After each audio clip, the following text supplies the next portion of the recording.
नमस्कार साथियों, मैं गुड्डू चौधरी आपका स्वागत करती हूँ सरोकार एग्री इंस्टीट्यूट के डिजिटल प्लेटफॉर्म पे। जो चैनल पे नए हैं वो चैनल को सब्सक्राइब करें और बेल आइकन को प्रेस करें।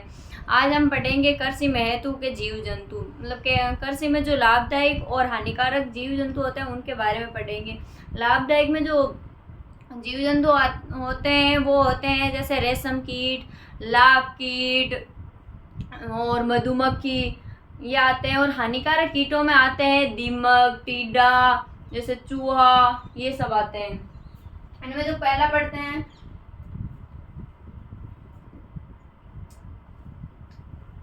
कृषि महत्व के जीव जंतु, मतलब कृषि में जो महत्वपूर्ण जीव जंतु होते हैं जो लाभदायक और हानिकारक, फसलों को नुकसान व फायदा पहुंचाने वाले जीव जंतु। इनमें दो जीव जंतु होते हैं, वो दो प्रकार के होते हैं, एक होते हैं लाभदायक और एक होते हैं हानिकारक। उनमें लाभदायक में आते हैं, पहला है केंचुआ, जो कि मृदा को मतलब उपजाऊ बनाए रखने में और पॉली बनाने में काम आता है। मधुमक्खी, जो कि शहद उत्पादन करने के लिए प्रयोग में ली जाती है।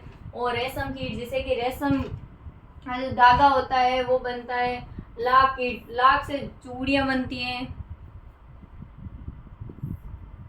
और सांप और जाऊ चूहा। इसके बाद में आता है हानिकारक जीव जंतु। उनमें पहला होता है दीमक, जो कि फसलों को नुकसान पहुंचाता है, जो कि जमीन में फसलों की जड़ों को हानि पहुंचाने का कार्य करता है। उसके बाद में आता है टीडा। टीडा जो कि मतलब अत्यधिक रूप में पाया जाता है और ये फसलों के ऊपर एक झुंड के रूप में आक्रमण करता है। उसके बाद में आता है नीलगाय। ये हिमाचल प्रदेश और कर्नाटक क्षेत्रों में पाई जाती है। आते हैं पक्षी जैसे कि बाजरा, मक्का, इनके ऊपर नुकसान पहुंचाते हैं। खरगोश और चूहा, जो कि मृदा में और जो खाद्यान्न, जहाँ पे जैसे कोई कारखाना हो, घर हो, उनमें जो खाद्य पदार्थ रखते हैं उनको हानि पहुंचाते हैं। तो इनमें सबसे पहला आता है केंचुआ।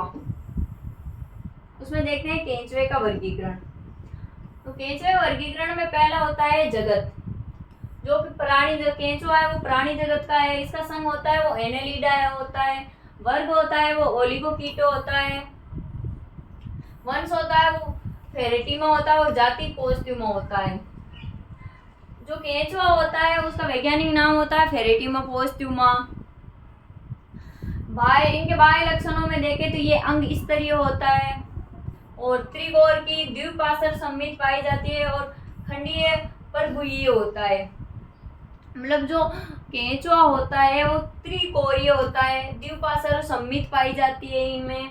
उसके बाद आवाज का बोले तो ये बिलकारी होते हैं और ये रात्रिचर प्राणी होते हैं।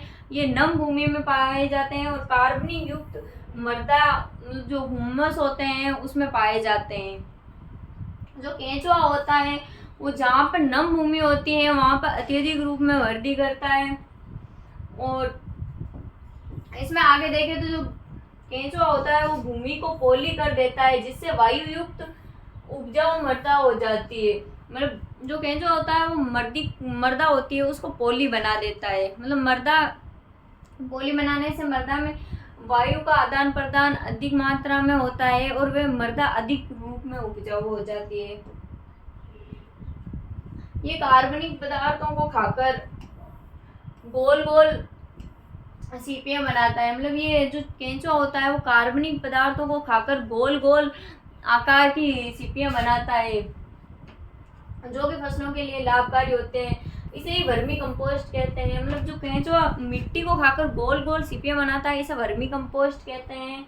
ये नाइट्रोजन, फॉस्फोरस, पोटास प्लस सूक्ष्म तत्व अधिक पाए जाते हैं। मतलब जो वर्मी कंपोस्ट बनाता है केंचुआ उसमें नाइट्रोजन, फॉस्फोरस और पोटास और जो सूक्ष्म पोषक तत्व होते हैं वो अधिक रूप में पाए जाते हैं। ये मछली पकड़ने के लिए भी काम में लिया जाता है। मतलब मछली को पकड़ने में भी अधिक रूप में काम में लिया जाता है। इसे किसान का मित्र भी कहा जाता है। किसान का मित्र इसलिए कहते हैं क्योंकि ये मृदा को उपजाऊ बनाता है और मृदा में कोई भी हानि नहीं होती। इसमें आता है वर्मी कंपोस्ट बनाने वाली जातियां कौन सी है।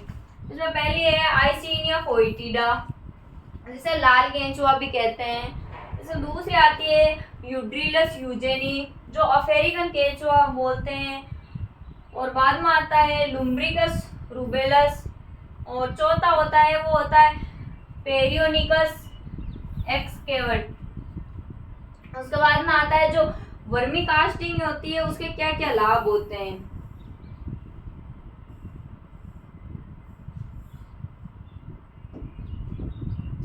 जो वर्मी कास्टिंग होती है उसका पहला लाभ होता है ये जैविक खाद होने के कारण वर्मी कास्टिंग में लाभदायक जीवाणु, मतलब जो सूक्ष्म जीवाणु होते हैं वो अधिक रूप में क्रियाशील होते हैं। जो वर्मी कास्टिंग होती है उसमें है ना, जो सूक्ष्म जीवाणु होते हैं वो अधिक मात्रा में क्रियाशील होते हैं, जो कि भूमि में रहने वाले सूक्ष्म जीवों के लिए लाभदायक होते हैं एवं उत्प्रेरक का कार्य भी करते हैं। जो वर्मी कास्टिंग में उपस्थित पौधे और पोषक तत्व पौधों को आसानी से उपलब्ध हो जाते हैं। जो वर्मी कास्टिंग में उपलब्ध पोषक तत्व होते हैं वो पौधों को आसानी से उपलब्ध हो जाते हैं। उसके बाद में तीसरा आता है जो वर्मी कास्टिंग के प्रयोग से मृदा में जीवाश्म पदार्थ होते हैं, मतलब जो ह्यूमस होता है उसकी वृद्धि होती है, जिससे मृदा की संरचना, वायु संचार और जल धारण क्षमता होती है वो बढ़ती है। मतलब जो मृदा में ह्यूमस पाया जाता है उससे मृदा की जो संरचना होती है उसमें, वायु संचार में, जल धारण क्षमता में और पोषक तत्वों में वृद्धि होती है, जिससे उर्वरकता क्षमता बढ़ती है, जिससे कि जो मृदा होती है उसकी उत्पादन की जो क्षमता होती है उसमें अधिक वृद्धि होती है। उसके बाद में था वर्मी कास्टिंग के माध्यम से अपशिष्ट पदार्थों या जैव अपशिष्ट कूड़े कचरे को पुनः चक्र आसानी से हो सकता है। जो अपशिष्ट पदार्थ होते हैं उनको वर्मी कास्टिंग के माध्यम से आसानी से पुनः चक्रण किया जा सकता है, मतलब उनको वापस मृदा में मिलाया जा सकता है। उसमें बाद में पांचवा है वर्मी कास्टिंग जैविक खाद होने के कारण इसे उत्पादित गुणात्मक कर से उत्पादों का मूल्य अधिक होता है। मतलब जो वर्मी कास्टिंग होता है, जो वर्मी कास्टिंग है उससे जो फसलें उत्पादित होती है उनकी गुणवत्ता होती है वो अधिक मात्रा में होती है, और इनसे जो उत्पाद प्राप्त होते हैं उनका मूल्य भी अधिक होता है, क्योंकि इनमें कोई भी विषैला या रासायनिक पदार्थों का प्रयोग नहीं होता है, ये जैविक पदार्थों का प्रयोग होता है। उसके बाद में दूसरा लाभदायक कीट होता है वो होता है मधुमक्खी, हनी बी। इसके वर्गीकरण में देखें तो ये जगत होता है वो प्राणी जगत का ही होता है। इसका संघ होता है वो ऑर्थोपोडा होता है। वर्ग वो इंसेक्टा है। गण होता है वो हाइनपेटिडी होता है। कुल होता है हाइनोप्टेरा होता है। वंश एपिस और जातियां होती है वो इसकी 4 होती है, इंडिका, मेलिफेरा, फ्लोरिया और डोरसेटा। जो ये मधुमक्खी होती है इसकी 4 जातियां पाई जाती है, और जो मधुमक्खी होती है इसका वैज्ञानिक नाम होता है Apis indica, Apis mellifera, Apis florea और एपिस डोरसेटा। इनकी विशेषता में देखें तो ये एक सामाजिक प्राणी है और इसकी एक छत्ते में मतलब 50 से 80 हजार जातियां पाई जाती है, मतलब मधुमक्खी पाई जाती है। जबकि जो फ्लोरिया होती है, जो एपिस फ्लोरिया मधुमक्खी की जाति होती है उसमें 4 से 5 हजार मक्खियां ही पाई जाती है। इसके छत्ते में 3 प्रकार की मक्खियां पाई जाती है, राजा, रानी और श्रमिक। इनमें जो पहला आता है वो होती है रानी। एक छत्ते में एक ही रानी होती है। जो छत्ते में रानी एक ही होती है, इसका मतलब है जो कार्य होते हैं इसके क्या होते हैं, जीवन में एक बार मैथुन का कार्य जो कि रॉयल जेली खाती है। जो रानी होती है उसका कार्य होता है मैथुन की क्रिया करने का और अंडे देने का, और ये जो रानी होती है वो रॉयल जेली खाती है। उसके बाद में दूसरा आता है वो होता है ड्रोन, नर, जिसे कि राजा बोलते हैं। इनकी संख्या लगभग 1000 से 1500 प्रति छत्ता होती है। मतलब एक छत्ते में जो ड्रोन की संख्या होती है वो 1000 से 1500 होती है। और जो श्रमिक होते हैं, मादा बंदी होते हैं, इनकी संख्या अधिक रूप में होती है। और इनका जो कार्य होता है ये छत्ते के सारे कार्य करती है। अब जो श्रमिक होते हैं वही छत्ते के सारे कार्य करते हैं। इनके कार्य मतलब छत्ते की साफ सफाई करना, अंडों की देखभाल करना और छत्ते की सुरक्षा करना। ये जो श्रमिक होते हैं वो अंडों की देखभाल करते हैं, छत्ते की साफ सफाई, छत्ते की मरम्मत और छत्ते की सुरक्षा का कार्य होता है, यही करते हैं। इनमें होता है एपिस इंडिका का पालन किया जाता है। जो नॉर्मली होता है ज्यादातर रूप में एपिस इंडिका होता है, उस मधुमक्खी की जाति का अधिक रूप में पालन किया जाता है। उसके बाद में आता है डोरसेटा का पालन नहीं किया जाता है, लेकिन इसे सर्वाधिक शहद की प्राप्ति होती है, क्योंकि ये जो डोरसेटा प्रकार की जाति होती है अत्यधिक रूप में मतलब जो होती है वो हानि पहुंचाने वाली होती है। इसके बाद में आता है एपिस फ्लोरिया, ये सबसे छोटी मधुमक्खी होती है। सबसे छोटी मधुमक्खी के रूप में देखा जाए तो वो होता है एपिस फ्लोरिया। इसके बाद में आता है जो मधुमक्खियां होती है इनके आर्थिक महत्व क्या होते हैं। आर्थिक महत्व देखते हैं तो ये परागण का कार्य करती है, मोम का निर्माण करती है और शहद प्रदान करती है, जो कि दवाई और भोजन के रूप में प्रयोग होते हैं। उसके बाद तीसरा आता है रेशम कीट। जो रेशम कीट होते हैं इसकी उत्पत्ति चीन मानी जाती है। मतलब रेशम कीट की जो उत्पत्ति होती है वो उत्पत्ति स्थल चीन माना जाता है। रेशम कीट का वैज्ञानिक नाम होता है वो बोम्बिक्स मोराई होता है। इसमें से जो देखें तो बोम्बिक्स होता है इसका वंश होता है, और जो मोराई होती है वो इसकी जाति होती है। भारत में पाई जाने वाली जो रेशम कीट की जातियां हैं वो 5 प्रकार की होती है। टेसर रेशम कीट, एंथीरिया पेकिया और मूंगा रेशम कीट, एंथीरिया असामा और एरी रेशम कीट। इसके बाद में आता है शहतूत रेशम कीट, एरी रेशम कीट जिसे पालतू भी बोलते हैं, मूंगा रेशम कीट जिसे अर्ध पालतू बोलते हैं, और टेसर रेशम कीट जिसे जंगली बोलते हैं। जो एरी रेशम कीट होता है इसको अधिक रूप में पाला जाता है। इसके बाद में आता है रेशम कीट के बाह्य लक्षण क्या क्या होते हैं। इनका जो रेशम कीट होते हैं इनके रंग होते हैं वो पीताभी श्वेत होता है, लंबाई होती है वो 30 mm होती है।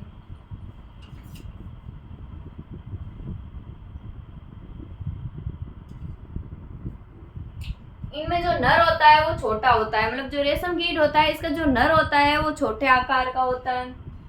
सर्दी में वृद्धि होती है इनकी अधिक मात्रा में, और गर्मी में इनमें वृद्धि कम रूप में होती है। जो रेशम कीट होते हैं इनमें अत्यधिक रूप में जो वृद्धि होती है वो सर्द ऋतु में होती है। बाद में आता है रेशम कीट पालन। मतलब रेशम कीट होता है उसका पालन क्यों किया जाता है। व्यापारिक उद्देश्य से रेशम कीट प्राप्त करने के लिए रेशम कीटों का पालन पोषण करना रेशम कीट पालन कहलाता है, मतलब रेशम कीट कहलाता है। मतलब व्यापारिक उद्देश्य से रेशम कीट होते हैं उनका पालन करना तथा पोषण करना उसे ही रेशम कीट कहलाता है। पूर्ण वृद्धि प्राप्त सुंडी जब भोजन करना बंद कर देती है, मतलब जो पूर्ण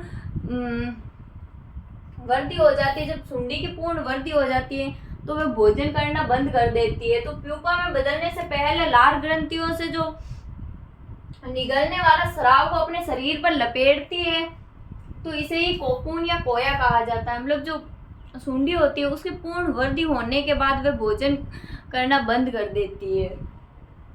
और ये प्यूपा में बदलने से पहले इसकी जो लार ग्रंथियां होती हैं इनसे जो निकलने वाले स्राव को ये अपने शरीर होता है उसके चारों ओर लपेट लेती है, इसे ही कोकून या कोया कहा जाता है। इसमें सुंडी प्यूपा में बदल जाती है। इसमें जो सुंडी होती है वह प्यूपा में बदल जाती है।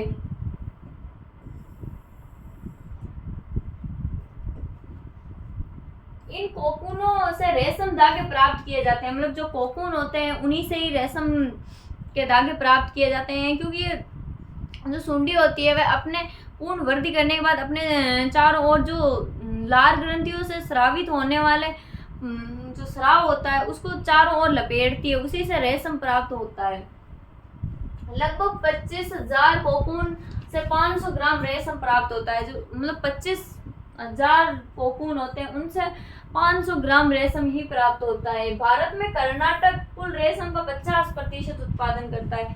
भारत में कुल रेशम उत्पादन होता है उसका 50% एकमात्र कर्नाटक राज्य है जो कि उत्पादन करता है। असम अन्य पूर्वोत्तर राज्यों पर एरी रेशम कीट एडकस रेशम नाई का पालन किया जाता है। जो पूर्वोत्तर अन्य पूर्वोत्तर राज्य होते हैं, असम और अन्य पूर्वोत्तर राज्य हैं, उनमें एरी रेशम कीट और एडकस रेशम नाई है उनका पालन किया जाता है। इसके बाद में आता है रेशम कीट होते हैं, उसके महत्व क्या क्या होते हैं। रेशम से वस्त्रों का निर्माण होता है,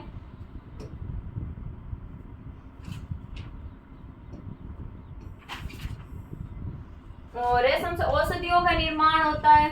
रेशम कीट होता है उसको सर्वाधिक रूप में तो वस्त्रों का निर्माण किया जाता है, औषधियों का निर्माण किया जाता है। टेसर रेशम कीट से कर्मीकोश से तेल निर्माण किया जाता है। जो टेसर रेशम कीट होते हैं उसके कर्मीकोश होता है, उससे तेल का निर्माण किया जाता है। और हवाई छतरियां या पैरासूट और मछली का जाल, आटा मील की छन्नियां और रेस वाली कार के जो टायर होते हैं ये भी रेशम से ही बनाए जाते हैं। जो रेशम होता है उससे वस्त्रों का निर्माण होता है। उसके बाद में होता है जो औषधियों के निर्माण में प्रयोग किया जाता है। कर्मीकोश से तेल निकाला जाता है। जो टेसर रेशम कीट होता है उसके जो कर्मीकोश होता है उससे तेल भी निकाला जाता है। और हवाई छतरियाँ, पैरासूट और जो मछलियों का जाल होता है, जो आटे की मील की छन्नियाँ होती है उनका, और जो रेस वाली कार होती है उसके टायर वगैरह रेशम कीट से ही बनाए जाते हैं। उसके बाद में आता है चौथा लाख कीट। इसका जो साइंटिफिक नेम है वो है ल्यूसिगर ल्यूका। इसमें जो ल्यूसिगर होता है वो वंश होता है और जो ल्यूका होती है वो जाति होती है। ये परपोषित इनके जो लाख कीट होता है उसका जो परपोषित पौधा है वो पीपल, बरगद, डाक, बेर तथा कुसुम आदि माने जाते हैं। सर्वाधिक रूप में लाख कीट का परपोषित पौधा माना जाता है वो होता है बेर और पीपल। लाख कीट एक रंजक मोम और रेजिन जैसा होते हैं। जो लाख कीट होते हैं वो एक रंजक के मोम और रेजिन के जैसा होता है।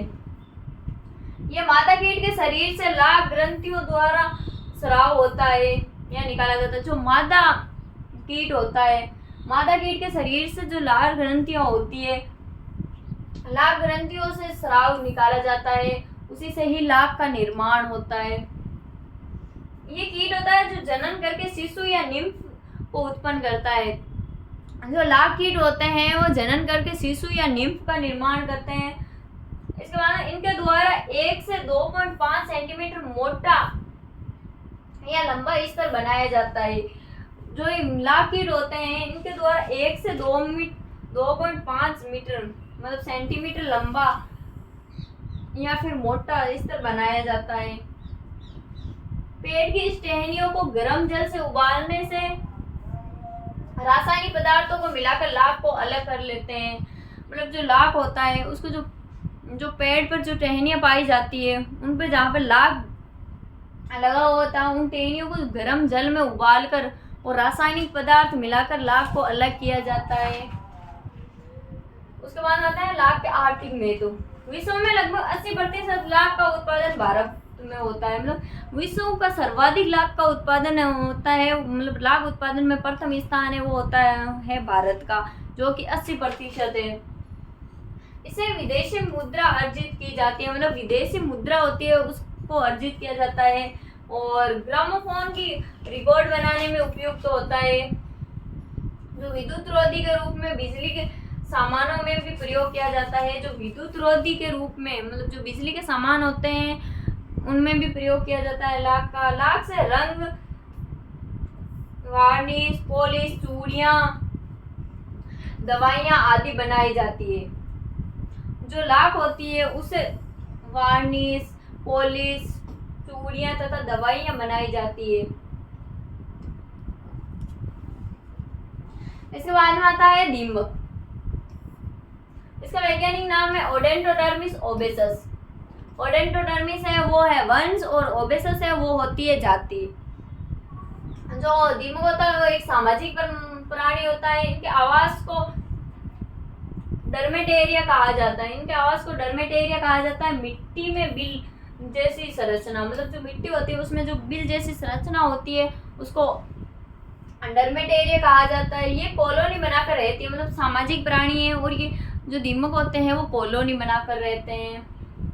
इनको दो भागों में बांटा गया है, जन्निक जातियां और बंध्य जातियां। जन्निक जातियों में आते हैं राजा रानी, और बंध्य जातियां होती है उनमें आते हैं सैनिक और श्रमिक।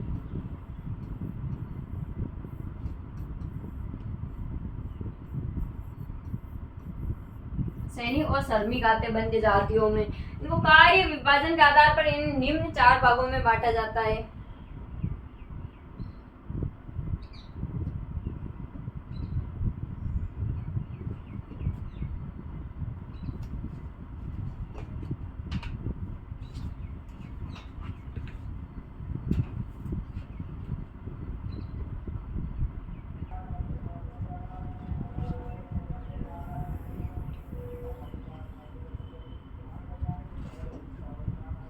कार्य विभाजन के आधार पर इन्हें निम्न भागों में बांटा गया है। इसमें पहला होता है रानी, दूसरा राजा, तीसरा सैनिक और श्रमिक। इनके जो पोषक पौधे होते हैं वो सेल्यूलोजिक होते हैं। सभी पौधे जैसे कि गेहूं, टमाटर, बाजरा, जौ, मूंगफली आदि।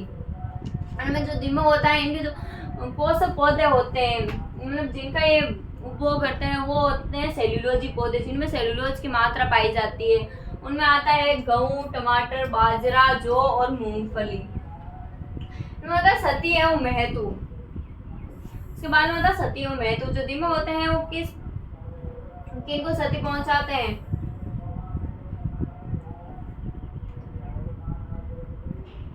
ये सर्वपक्षी कीट है। ये केवल शिशु एवं वयस्क श्रमिक ही सती पहुंचाते हैं। जो दीमक होते हैं इनमें केवल शिशु एवं वयस्क होते हैं, वही सती पहुंचाते हैं। और ये असंचित क्षेत्र होते हैं, उनमें अधिक मात्रा में पाए जाते हैं। जो असंचित क्षेत्र होता है उसमें अधिक मात्रा में पाए जाते हैं, और सिंचित क्षेत्र होता है उसमें कम मात्रा में पाए जाते हैं। उसके बाद में नियंत्रण के उपाय। जो डर्मेटेरिया की खुदाई करके रानी को नष्ट कर देना चाहिए। जो इनके उपाय या नियंत्रण में जो पहला आता है वो होता है डर्मेटेरिया होता है। जो मिट्टी में बिल होते हैं उनकी खुदाई करके जो रानी दीमक होता है उसको नष्ट कर देना चाहिए। उसके बाद में जो दूसरा आता है वह हरी खाद है। गोबर का जो गोबर खाद होता है उसका उपयोग नहीं करना चाहिए। तीसरा होता है फसल की समय समय पर सिंचाई कर देनी चाहिए, क्योंकि जो दीमक होते हैं वो सिंचाई वाले क्षेत्र में कम मात्रा में होते हैं। चौथा होता है फल वृक्षों का उपचार। फल वृक्ष होते हैं उनका उपचार कैसे करना चाहिए?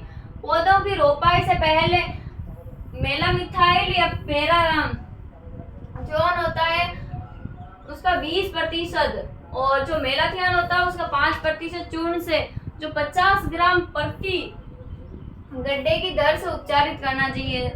जो मेलामिथाइन या पेराथियान होता है 20% और मेलाथियान 5%, मतलब चूर्ण से जो 50 ग्राम प्रति गड्ढे के रूप में उपचारित करना चाहिए। जो पौधों को जो पौधों का तना होता है उसको 2 ml मेलाथियान मतलब 50 इसी या 2 ml क्यूनालफोस होता है।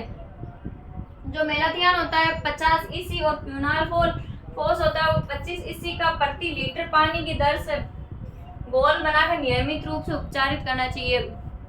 जो पौधे होते हैं उनके तने को मेलाथियान होता है उसका 50 इसी और क्यूनालफोस का 25 इसी प्रति लीटर पानी में घोल बनाकर नियमित रूप से उपचारित करना चाहिए।